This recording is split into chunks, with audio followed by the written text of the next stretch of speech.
welcome guys to a new episode of our episodes. Today we are riding the SUPERDUKE GT in really cold temperatures, so it's quite freezing here, and the bike never failed to entertain. It has been going very well. The riding conditions were almost perfect.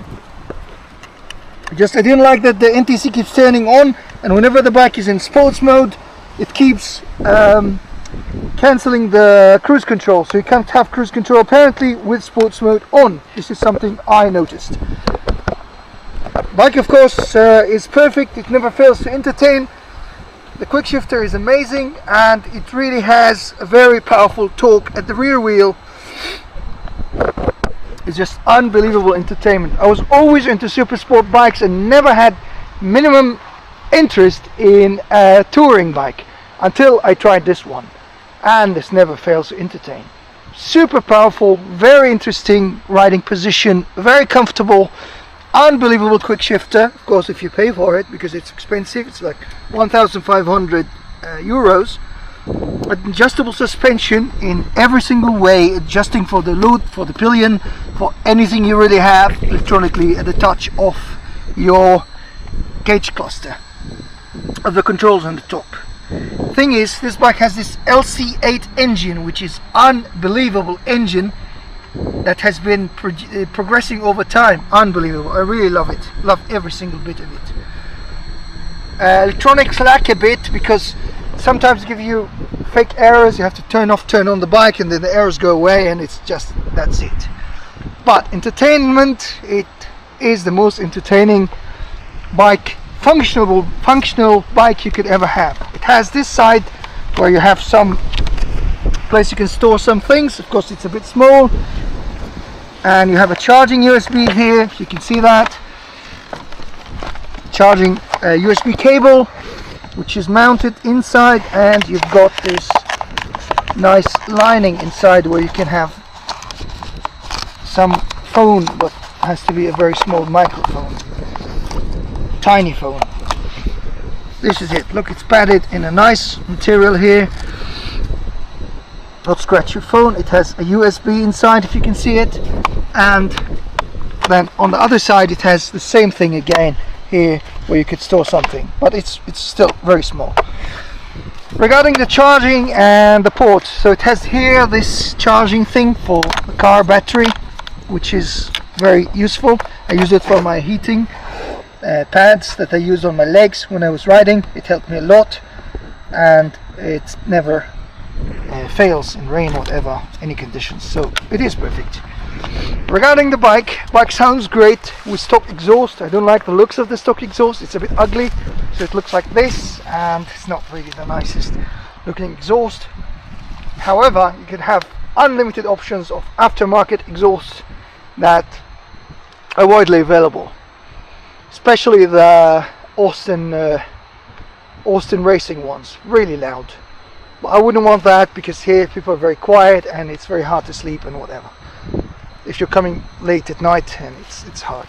Regarding the bike's gearing ratios are perfect on this bike. So at the fourth gear, bike is really comfortable going at high speeds, so you don't have to struggle. It doesn't struggle much while you're riding, and you don't have to keep going through higher gears.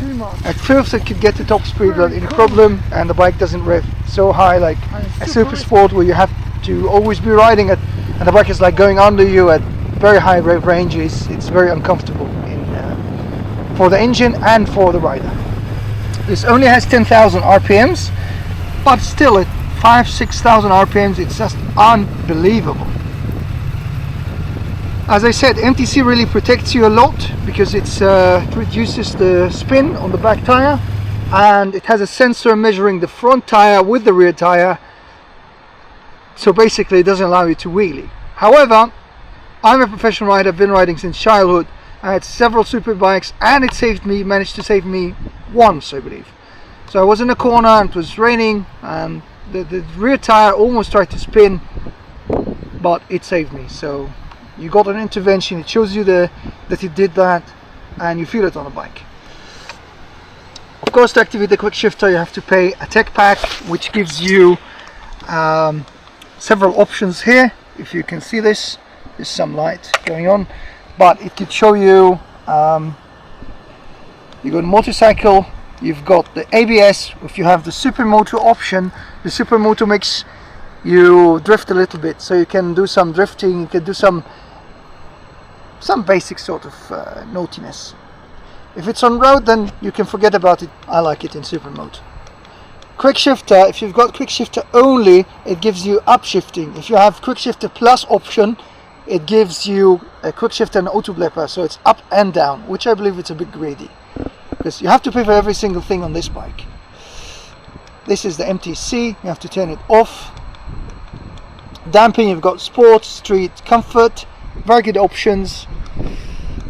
The load, it shows you rider plus luggage. If you put that, you feel the bike getting higher, so it goes higher. Rider plus pillion, and rider plus pillion and luggage, so it gets stiffer and the bike goes higher. Menu is very easy to navigate, so it's not hard at all. It's perfect, very easy to find it. In less than 1 day I was able to understand everything and get to control it. You've got heated grips, it has 3 different levels: low, medium and high. High being almost 10,000 suns temperature. Of course, I bought a power part, so this is the power part from KTM. Unbelievable heated seat, it really helps you a lot. It's comfortable. Heat your bits when you're riding in really icy conditions, and trust me, it helps you with your hamstrings, your knee adjustment. So once you're adjusting the pillion, for example, on the load, it will show you that it's blinking, and once the blinking stops, it is in actual position.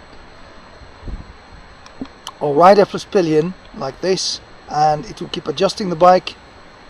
You can feel it already here, you can hear it until it's done, and you can feel the bike goes higher, it gets higher, and you get the full mode. I prefer in rider, I prefer always in stiff mode. Settings shows you the information, units, language, whatever. The shortcuts, you've got 2 shortcuts. The corner light test, which is really interesting. If you put it in right, you can see the right hand side here on. If you put it in left, of course it shows you the left hand side, and this is a perfect thing when you're riding in really dark conditions. It shows you, it's similar to BMW's cornering adjustment technology, which is really cool. That's one very. It has this windscreen. However, the problem with the windscreen, it's really useless because it channels more air to your helmet rather than keeping the air out of the way. So the air more or less is on your neck and your helmet at great speeds. It's just not useful at all. I thought of getting a taller screen, but a taller screen would be like maybe 10 centimeters taller or 4 inches taller, which is still not much of a difference. Regarding the bike, the ergonomics, the seat is really big, so it helps you a lot sit and do whatever you really want. So you can sit backwards, we have your chest up, you don't face much problems with your back. If you sit forward, you can lean in under the screen, but the screen is not tall enough, so you need a Puig screen or a WRS screen or any aftermarket screens. Regarding the bike here, I noticed that the cruise control, which is this one, does not work if it's in sports mode or the ride mode is in sports. MTC also is another story. If MTC is on, you rarely can wheelie the bike or do anything because it has a sensor that measures the speed of the rear tire and the speed of the front tire and maps them together, where